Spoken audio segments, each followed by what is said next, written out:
ትውልደ እንግሊዛዊው ቤንጃሚን ሺን በዚህ የዛንዚራ ስራው እጅግ ይታወቃል። ቤንጃሚን አርቲስት፣ ንድፍ አውጪ ወይም ደግሞ ዲዛይነርና የፈጠራ ሰው ነው። ለንደን በሚገኘው ሴንት ማርቲንስ እንደ አውሮፓውያን አቆጣጠር በ2001 በፋሽን ዲዛይን ትምህርቱን ተከታትሎ ተመርቋል። ቤተሰቦቹ በፋሽን ኢንዱስትሪ ውስጥ ገዝፈው የወጡና የሚሰሩ በመሆናቸው ከልጅነት ጀምሮ ራሱን ከጨርቃ ጨርቅ ውጤቶችና ከፈጠራ ስራዎች ጋር ለማቆራኘት እድል ፈጥረውለታል።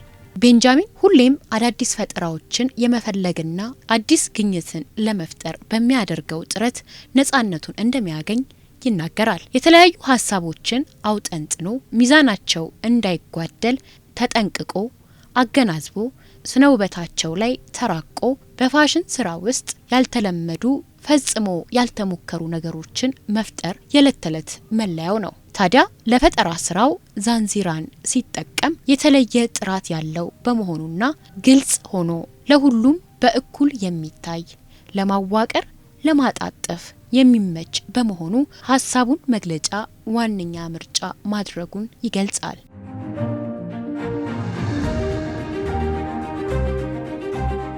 ህይወት ከዘራባቸውና በተለያየ ቀለም ከተዋቡት ዛንዚራዎች ፊት መቆም ለልብ ሀሴትን የሚቸር ለአይን ደግሞ ምግብ በመሆን ሌላ ለመመልከት የሙጥኝ የሚያሰኝ ነው።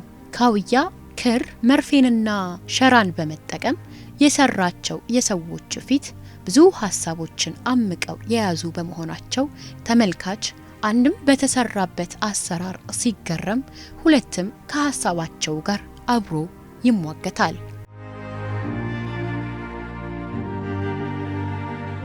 ቤንጃሚን ይህንን ምትሃታዊ ስራ ለመስራት ከ10 ዓመታት በላይ ወስዶበታል። አንድን ስራ ለመስራት ሸራውን ወጥሮ መስራት የሚፈልገውን ሀሳብ ሊገልጽለት ወይም ከሀሳቡ ጋር ሊቆራኝ የሚችለውን የዛንዚራ ቀለም መርጦ ጨርቁን በመቁረጥ ስራውን ሀብሎ ይጀምራል። አብዛኞቹ ስራዎቹ ከ3 እስከ 4 ሜትር ያህል ርዝማኔ ያለው ዛንዚራ ያስፈልጋቸዋል። ቤንጂ ለስራው ከሚጠቀማቸው የዛንዚራ ቀለማት መካከል ቀይ፣ ሰማያዊ፣ ወይንጠጅ፣ ነጭና ቡናማ ቀለማት ተጠቃሽ ናቸው። ሆኖም ከነዚህ ሁሉ ቀለማት በዋናነት ሰማያዊ ቀለምን እንደሚወድ ይናገራል። ሰማያዊ ኃይልን የሚሰጠውና ሞቃትነትን የሚያጋራው ቀለም መሆኑን ይገልጻል። I love the blue. I love that blue. For some reason, the chill can be dyed to these incredibly vibrant colours. I tend to go with the vibrant colours because they seem to represent energy to me. They've just got that vibrancy and life to them. ዛንዚራውን ከመረጠው ሸራ ላይ በመስቀል እየሰበሰበ መፍጠር የሚፈልገውን የሰውን ምስል በካውያ እያቃጠለ ይሰራል። ይህንን በሚያደርግበት ሂደት መጠንቀቅ ይኖርበታል። ምክንያቱም በልዩ አትኩሮትና ተመስጦ ውስጥ ሆኖ ካልሆነ ካውያው እጁን ሊያቃጥለው ይችላል። በተጨማሪም መስራት የፈለገው ምስል ለምሳሌ አይን ከሆነ ረቂቅ በሆነ መልኩ የሚለጠፍ በመሆኑ ሚዛኑን ስቶ ሊበላሽበት ይችላል።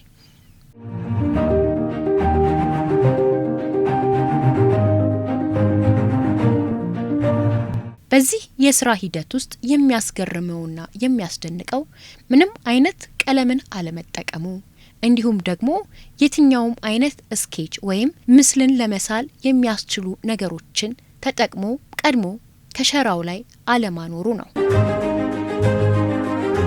ቤንጃሚን ስራዎቹ ሸራ ላይ ከመወጠን አልፎ አልባሳት ላይ በመስራት የተለያዩ የፋሽን አውደሪዎችን አዘጋጅቷል። በተጨማሪም የዛንዚራን ባህሪ በመውሰድ ወደ ፕላስቲክ በመቀየር ቤት ውስጥ ሆነ ከቤት ውጪ የሚቀመጡ ቅርጻ ቅርጾችን መፍጠር ችሏል።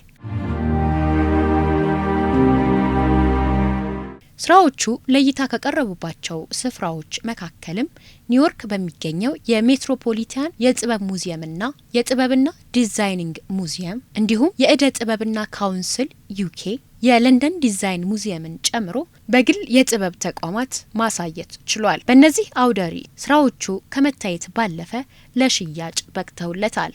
ከደንበኞቹ መካከልም እንደ ቢዮንሴ፣ አሜሪካን ካፕ፣ ጉግልና ኤምቲቪ ተጠቃሽ ናቸው።